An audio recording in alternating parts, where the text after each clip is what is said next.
அன்பான இறைமக்களே, உங்கள் அனைவரையும் நம் ஆண்டவராகிய இயேசு கிறிஸ்துவின் நாமத்தினால் வாழ்த்துகிறேன். ஒரு தந்தையானவர் தன்னுடைய பிள்ளை தவறு செய்யும் போது அவரை அடித்து திருத்துகிறார். மேலும் தங்கத்தை நாம் நெருப்பில் இட்டு புடமிடும் போதுதான் அது இன்னும் அதிகமாக தூய்மையாகிறது. அதே போல ஆண்டவரும் நம் ஒவ்வொருவரையும் அவருடைய சொந்த பிள்ளைகளாக ஏற்றுக்கொண்டார்.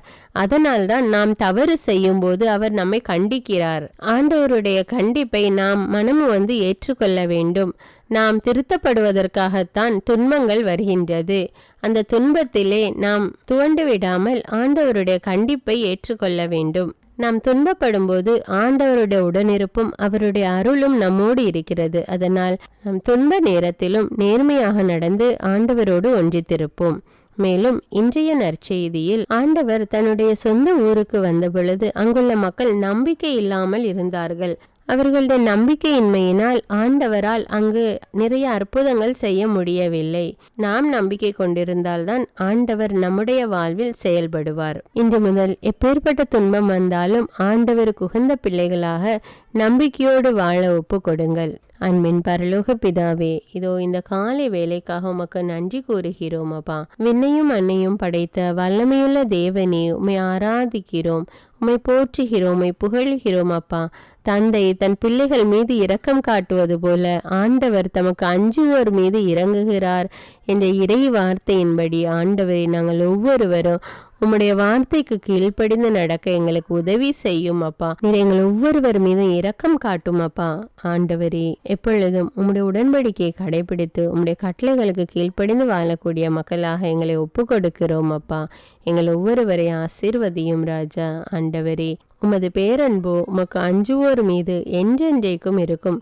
அவரது நீதியோ அவர்களின் பிள்ளைகளின் பிள்ளைகள் மீதும் இருக்கும் என்று கூறியிருக்கிற தேவனே, எங்கள் ஒவ்வொருவர் மீதும் பேரன்பு கொண்டிருக்கிற தேவனே, உமக்கு நன்றி ராஜா. நன்றி அப்பா.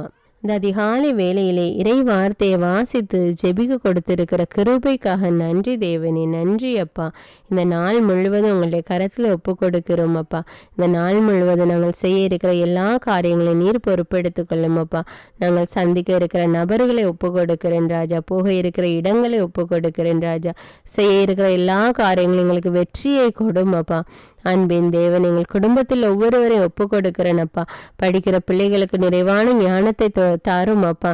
10வது மற்றும் 12வது படிக்கிற பிள்ளைகளுக்கு தேவையான ஞானத்தையும் ஞாபக சக்தியையும் பூரண உடல் சுகத்தையும் கட்டளையிடும் அப்பா. வர இருக்கிற அரசு தேர்வில் அவர்கள் நன்றாக படித்து அது நன்றாக எழுதிய நல்ல மதிப்பெண்களோடு தேர்ச்சி பெற அவர்களுக்கு உதவி செய்யும் அப்பா. அவர்களோடு இருந்து அவர்களை வழி நடத்தும் அப்பா. ஒவ்வொரு பிள்ளைகளுக்கும் உற்சாகத்தையும் ஆசீர்வாதத்தையும் கொடும் ராஜா. ஞானத்தில் குறைவாக இருக்கிற ஒவ்வொரு பிள்ளைகளுக்காகவும் ஜெபிக்கிறேன் அப்பா.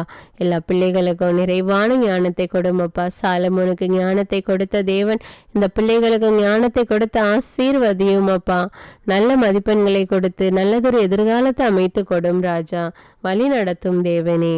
எல்லோரையும் இரத்த கோட்டைக்குள்ள ஒப்பு கொடுக்கிறேன் ராஜா. இயேசுவின் நாமத்தில் ஜெபிக்கிறேன், ஆமீன். முதல் வாசகம். எபிரேயருக்கு எழுதப்பட்ட திருமுகத்திலிருந்து வாசகம். அதிகாரம் 12. இறை வார்த்தைகள் 4 முதல் 7, 11 முதல் 15.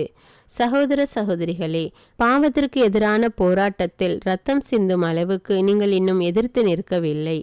தம் பிள்ளைகளிடம் பேசுவது போல் இறைவன் உங்களுக்கு தந்த பின்வரும் அறிவுரையை நீங்கள் மறந்துவிட்டீர்கள். பிள்ளாய், ஆண்டவர் உன்னை கண்டித்து திருத்துவதை வேண்டாம் என தள்ளிவிடாதே. அவர் கண்டிக்கும் போது தளர்ந்து போகாதே.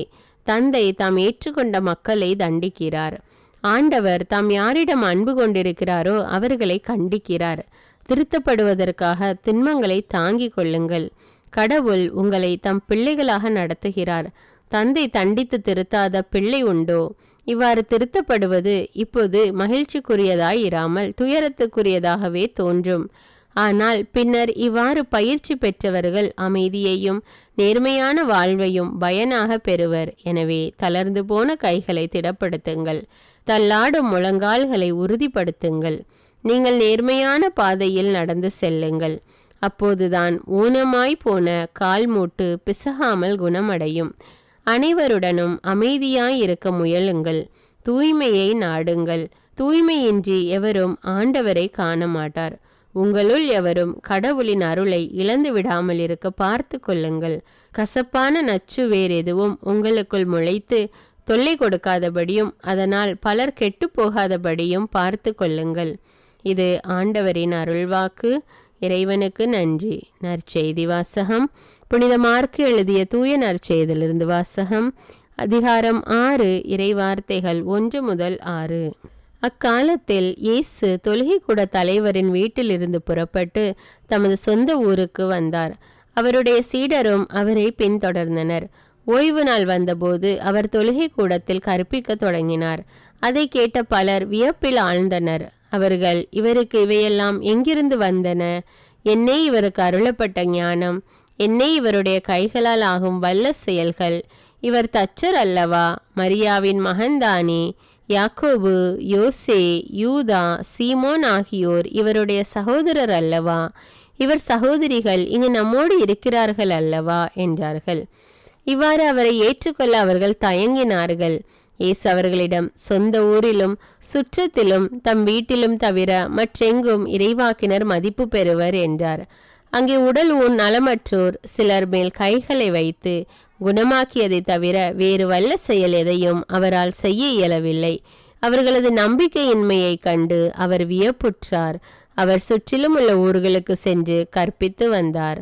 இது கிறிஸ்துவின் நற்செய்தி. கிறிஸ்துவே உமக்கு புகழ்.